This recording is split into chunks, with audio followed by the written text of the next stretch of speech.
My grace is sufficient for you, for power is made perfect in weakness. May the words of my mouth and the meditations of our hearts always be acceptable in your sight, O Lord, our strength and our Redeemer. Amen. Amen.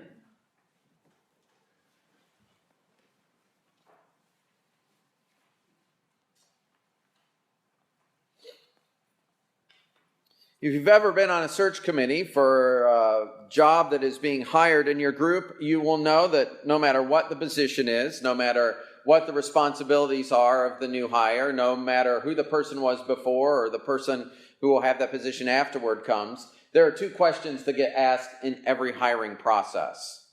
The first one seems to make a lot of sense, and that is, normally this is a closer because you want to allow the interviewee to end on a high note. And the closer is this: what are you going to bring to our organization that nobody else will bring? If we hire you, how are things going to be different? What's essentially your biggest strength? And those normally people are prepared for. And this other one, people are prepared for too, but this one is, and I'm not saying either one is more truthful than the other one when it's answered, but the other one is, in every search committee I've ever been on, which is, and we figure out ways to phrase this, what's your greatest weakness? Or what's the thing that you have that you're going to... Now we say, like, what's your growing edge? Or where will you need some training? But we're really asking you, if we hire you, what are we going to find out in 6 months you can't do? Or what's wrong with you? Now, like I said, I don't know if these two questions are ever actually answered truthfully. Maybe delusionally, the first one is answered, like, what are you going to bring? But the what's your greatest weakness? I'm going to tell you, I bet you, and I know there are people here that have interviewed way more people than myself, but I bet I've been on over 100 hiring committees in my career, different places. And I'm going to tell you, 95 of those 100 at least have answered that, what's your greatest weakness? Maybe you've heard this too, is I work too hard. That might be the thing that's wrong with me, is you're going to see me in the office too much. I might neglect my family, but that's because I love doing my work so much.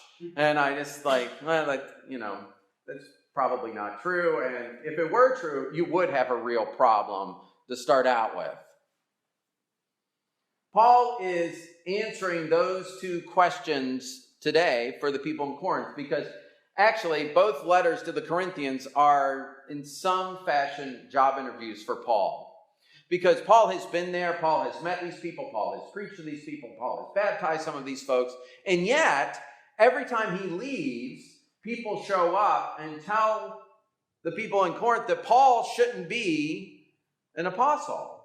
They shouldn't listen to Paul. And so both of these letters are arguments that Paul makes for why he should be a pastor for them, even if he's from a distance, writing letters. And the people that he sends in are folks that can come and can bring messages of good news to them.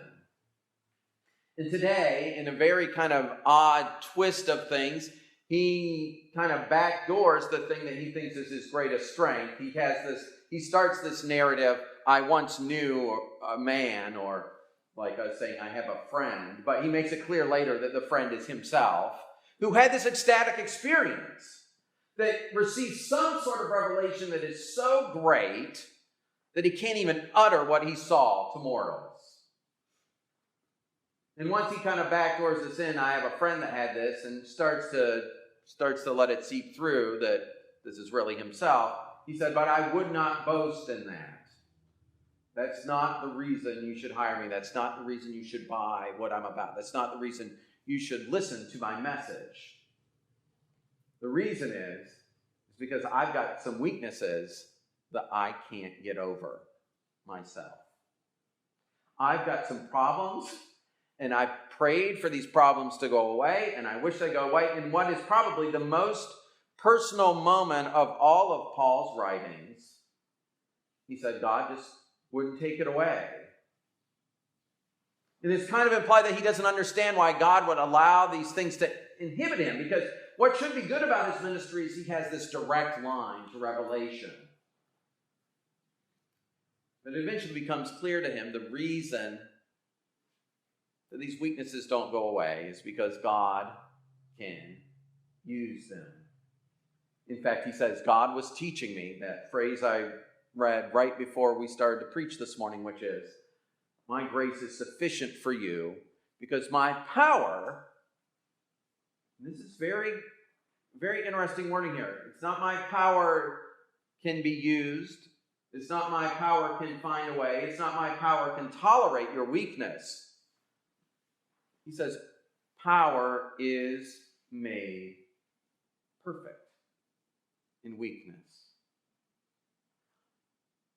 Here's where I think we often go wrong in our faith communities about God.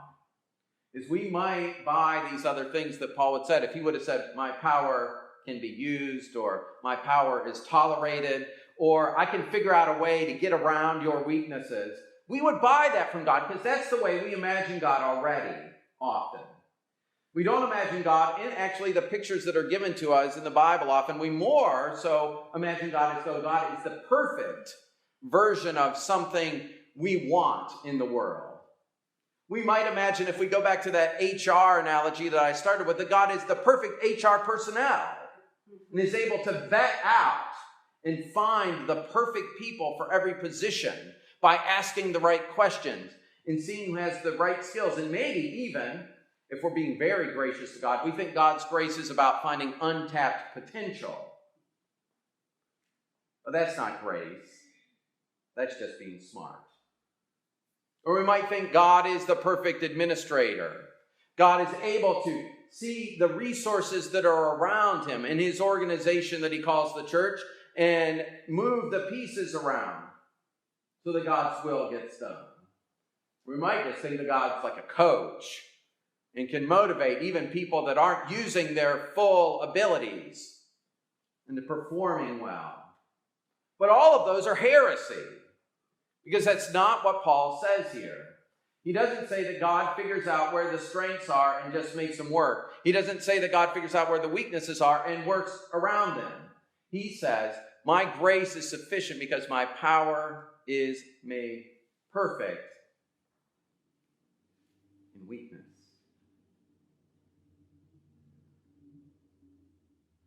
That is a really transformative message. That is a message that changes things. That's a message that makes God into something that we don't imagine God as. I mean, it is dangerous to imagine God as just the perfect version of something that we think is needed in our world. Whether that be an administrator, or whether that be a politician, or whether that be some kind of peacekeeper or lawkeeper.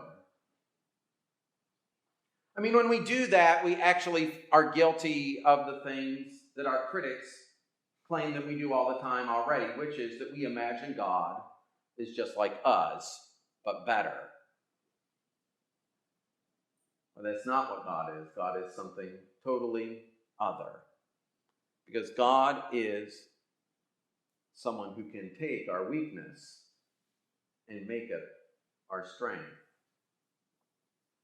The more dangerous thing, I think, for our communities, and not understanding that God works through weakness and not just through moments of ecstatic revelation that Paul describes at the beginning of this, is that we too often find ourselves immobilized to do God's work because we feel as though we have weaknesses that cannot be overcome by God. We feel as though we must get our house in order and do things in the right way to be the most effective follower of Jesus that we can be. And that is not the case at all. And that's not heresy. That's just bad news. And we hold ourselves up to this standard from time to time. Instead of the standard, and the reason I think Paul writes this is Paul is holding himself up to the standard for a long time. Paul is holding himself up to the standard that I've had this revelation, and as soon as I get rid of this thing that is bugging me in the side, this messenger of Satan, and we all have them, then God can use me. And God says, no way. I can use you right now. In fact, that thing that makes you weak, I will make it your perfect strength.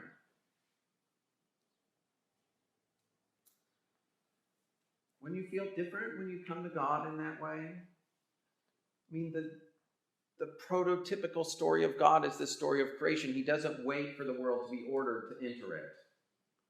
In fact, he waits for its most disordered moment to come and start piece by piece to put it back together. And that's what I believe he's doing in each one of our lives.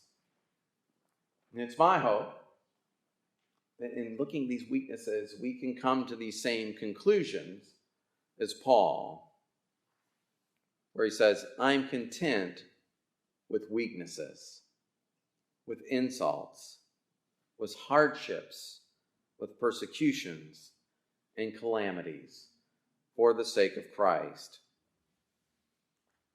For whenever I am weak, then I am strong. Amen.